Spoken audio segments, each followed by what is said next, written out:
Because I'm half Filipino and half Jewish, a lot of people ask me, who's Filipino? Your mother or your father? My name is Brent Weinbach.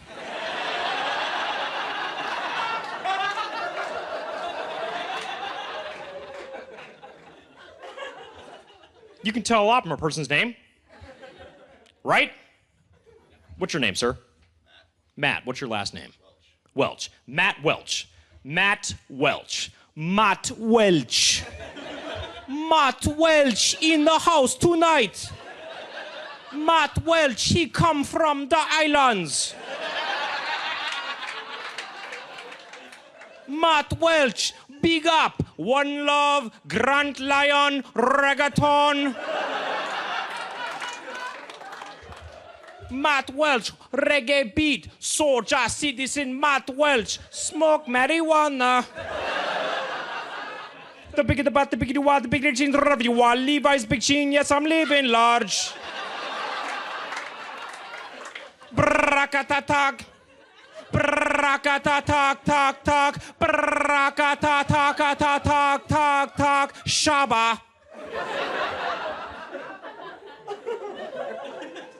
So your background is white.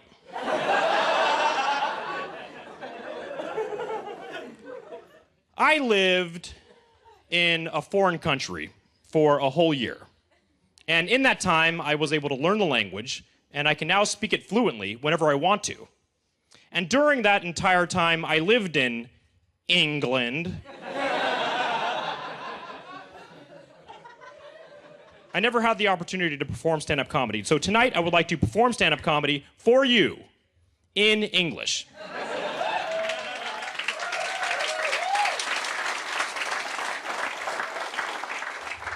And even if you don't speak the language, like all foreign comedy, you can still perhaps find humor in my facial expressions. So, like, basically, I was with me mates, yeah? And was doing a game of chess, yeah? And my mate, he doesn't move and he says checkmate. But it's clearly not checkmate, it's just check. So I was all like, it's not checkmate, mate, it's just check.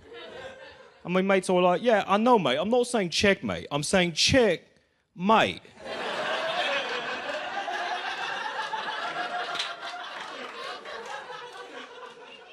Cause like, use me mate, yeah? And I was all like, what? I was like, that's what I'm trying to tell you, mate. It's not checkmate, mate. It's just check, mate. And he's all like, yeah, that's what I just said, mate. I said checkmate, mate. And I was all like, what? What do you mean checkmate, mate? And he's all like, what? He's like, I'm not saying checkmate, mate. And I was all like, what? What do you mean, mate? And he's all like, what? And I was all like, what? I was like, it was well confusing.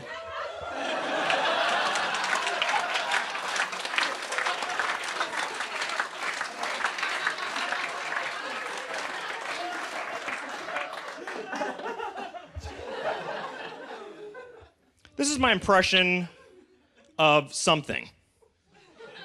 I don't know how to describe it, but this is my impression of it.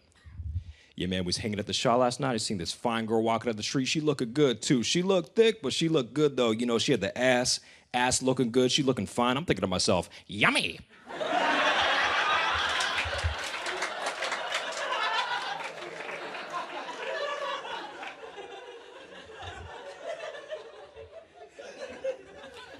For my next trick,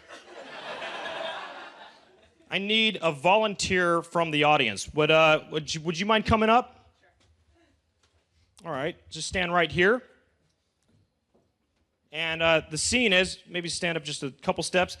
The scene is this. We're in a library, and we're late for a movie. I forgot, you remembered. So you need to remind me, hey, we're late for a movie. The movie. And, but it's a library, and so you have to keep it down, right? So you need to whisper, hey, we're late for the movie, right? All right, so I'll say action, and that's your cue to lean in and whisper, hey, we're late for the movie. Got it. Like that. Got it? All right, action.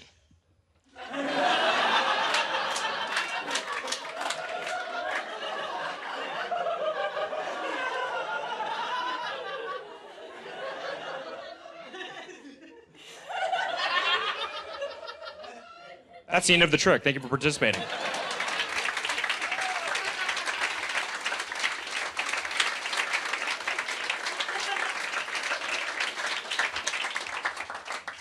I went to a great Chinese restaurant called Panda Express.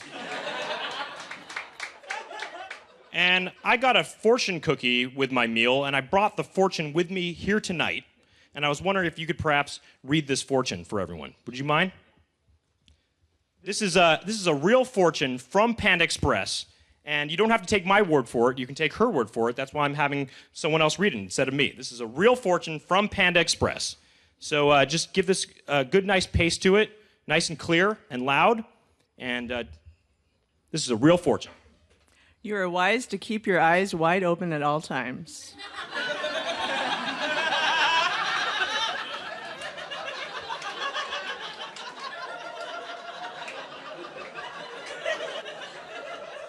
What do you think it means?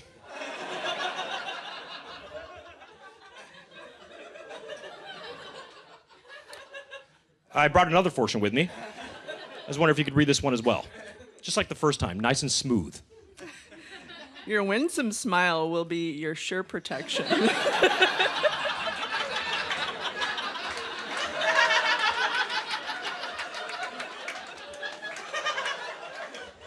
In bed.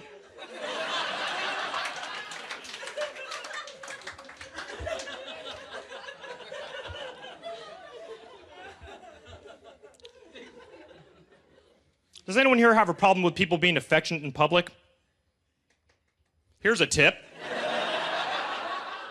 When a couple is being affectionate in public, the more effective and more progressive way of saying, hey guys, get a room, is to instead say, hey guys, don't get a room.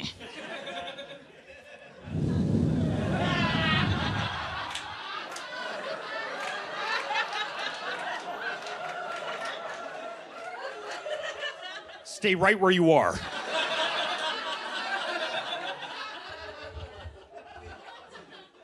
Do you guys want to participate in an experiment?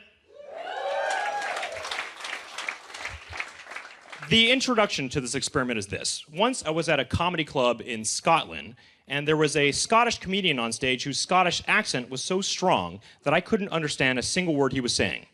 And yet the entire audience was laughing hysterically.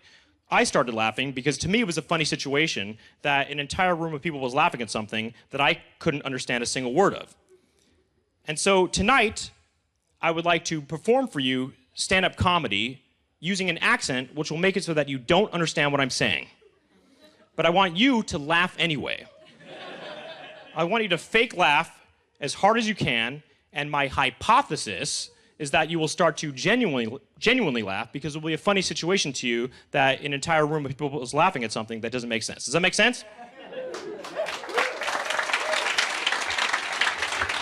All right, so you're not going to understand what I'm saying. You're going to laugh anyway. I'm going to make the punchlines pretty obvious, and that's your cue to give it a good, hard, loud laugh. And even in between punchlines, I still want you to sprinkle in organic laughter so that the whole thing feels and sounds and real.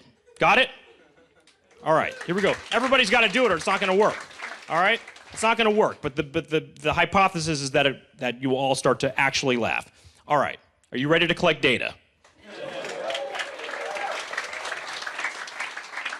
Remember, hard, loud, organic.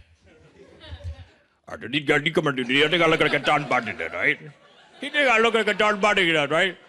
You think I look like a John Button? Get the fuck out, you motherfucker! Oh, shit!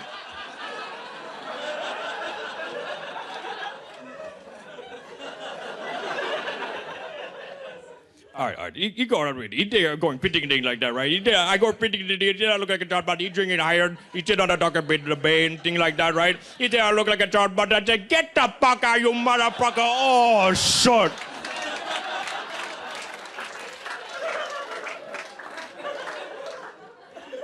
But then the producer come at you, right? The producer say I look like a George Button, right? He say I look like a George Bunton, right?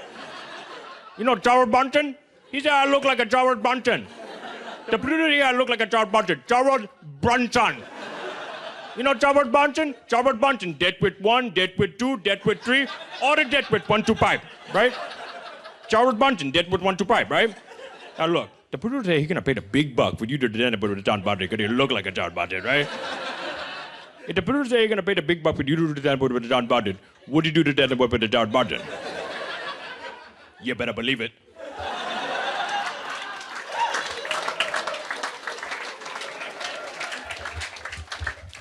What we can conclude from this experiment is 3 things. 1, we can conclude that there are too many unknown variables involved in this experiment to make it valid. So we have to throw out the data. 2, we can conclude that this is much more of an excuse for me to do an impression of my Filipino uncle.